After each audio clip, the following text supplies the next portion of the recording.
It's important for the EU to create an internet of humans, first of all because the internet today pervades every aspect of our lives. So you use the internet to communicate, you use the internet to inform yourself, you use the internet to work, for example. And this is only going to increase in the future.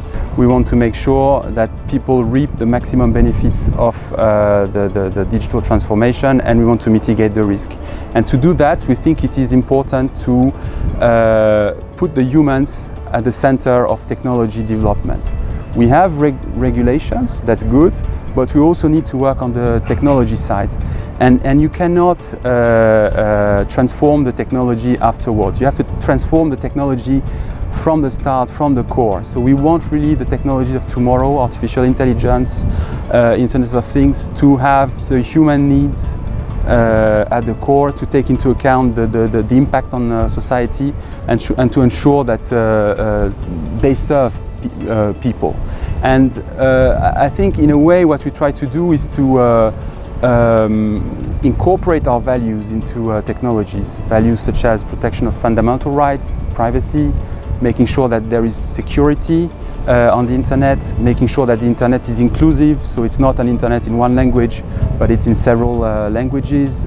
It's accessible to people, older people, people with disabilities, and it remains open. And open, I mean by that, it's open to innovation, but it's also open in terms of content and services available. No one should be able to say, I block you from accessing this content or that service.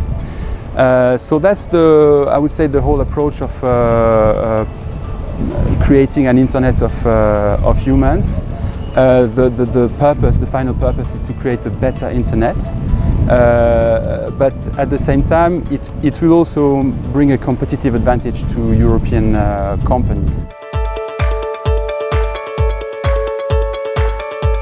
One key priority is to build this community and have at its core people who really transform the internet. So we want not only to discuss what is the future of the internet, I mean everybody can do that. We want to have people who have ideas and who are ready to implement them, to develop new services, new platforms that do transform the internet. We have funding under Horizon 2020, which is the current Research and Innovation Framework Program. We have made an ambitious proposal to also get support under the next framework program, Horizon Europe.